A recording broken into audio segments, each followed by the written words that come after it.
របស់มันមានគុណភាពគឺខ្ញុំអត់លេងទេកាលណាតែប្រើទៅបងប្អូនឃើញអញឃើញអាក្តាប់ប្រើអាចរនេះខំទិញតាមវាព្រោះអត់កើតតែលីងនេះឡៃហ្នឹងសំខាន់មែនទែនណាអត់លីងសើចទេអញ្ចឹងខ្ញុំប្រើមុននឹងខ្ញុំប្រើផលិតផលអីមួយខ្ញុំសិក្សាច្បាស់ថាអូក្រុមហ៊ុនហ្នឹងមានការទទួលស្គាល់ត្រឹមត្រូវមានជាងមានអីសេវាកម្មជាងមានអីត្រឹមត្រូវរបស់គេអញ្ចឹងខ្ញុំប្រើអត់អីខ្ញុំមិនធំប្រើ1 2ខ្ញុំប្រើដល់3 4គ្រឿងណាឥឡូវខ្ញុំទំលាយអាចកម្បាំងខ្ញុំមួយ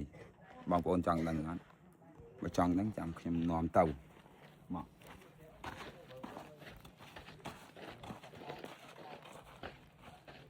បងប្អូនឃើញឡាននោះនោះគេដាក់ជាងត្រាក់ទ័រចន់នេះនិយាយទៅ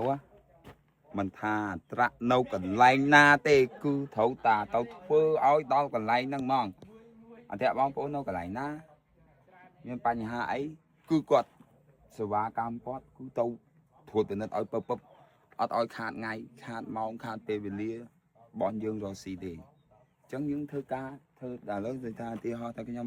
នេះមកធ្វើដីឲ្យគេអញ្ចឹងចុះបើសិនជាអធិរាណាមានបញ្ហាអីជាងសេវាកម្មយក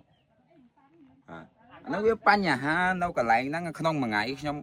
ខាតអស់ប្រមាណអញ្ចឹងខាងក្រុមហ៊ុនគេនេះមកគាត់ដាក់ជាងមកឈរជើងមួយយើងហ្មងតើល្ងាចយើងឈប់បានគាត់ត្រឡប់ទៅកន្លែងគាត់វិញវាអញ្ចឹងកន្លែងហ្នឹងកន្លែងថាឲ្យខ្ញុំជឿទុកចិត្ត 100% មកអញ្ចឹងគឺវាបែបហ្នឹង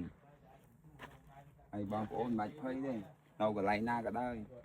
ឲ្យតែបងប្អូនថាហ៎ឥឡូវជាងមកមើលខ្ញុំតិចគឺបងសេវាកម្មជាងគឺរហ័សរបស់គេអញ្ចឹងអ្វីដែលខ្ញុំទទួលបានកន្លងមកនេះគឺថាល្អតាំងពីសេវាកម្មជាងល្អតាំងពីអត្រាគេដល់ពេលខ្ញុំនិយាយបងប្អូនថាខ្ញុំអួតទៀតឡូវហ្នឹងមកឲ្យខ្ញុំអួតមិនរបស់តែល្អមានគុណភាពខ្ញុំអួតហើយមិនបាច់ជួលខ្ញុំទេខ្ញុំផ្សាយឲ្យដោយមិនបាច់គិតលុយទេនិយាយចឹងមកហើយបើរបស់มันមានគុណភាពគឺខ្ញុំអត់លេងទេកាលណាតែប្រើទៅបងប្អូនឃើញ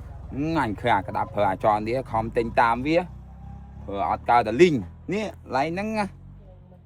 ងសំខាន់មែនទែនណាអត់លីងសើចទេអញ្ចឹងខ្ញុំប្រើមុននឹងខ្ញុំប្រើផលិតផលអីមួយខ្ញុំសិក្សាច្បាស់ថាអូក្រុមហ៊ុនហ្នឹងមានការទទួលស្គាល់ត្រឹមត្រូវមានជាងមានអីសេវាកម្មជាងមានអីត្រឹមត្រូវរបស់គេអញ្ចឹងខ្ញុំប្រើអត់អីខ្ញុំមិនធំប្រើ1 2ខ្ញុំប្រើដល់3 4គ្រឿងណាហើយខ្ញុំដាក់ស៊ីឈ្នួលជួលដីជួលអញ្ចឹងខ្ញុំស៊ីឈ្នួលអញ្ចឹងយើងធ្វើការឲ្យគេល្អគេបើកលុយឲ្យយើងមកយើងហើយណាមួយអត្រាយើងវាគុណភាពខ្ពស់របស់អាមេរិកកាំងព្រោះប្រទេសអាមេរិក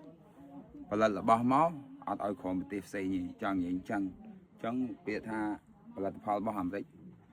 សំបីតាទូរស័ព្ទបងប្អូនធ្វើសម័យឥឡូវគេប្រើតែ iPhone ផលិតផលរបស់អាមេរិក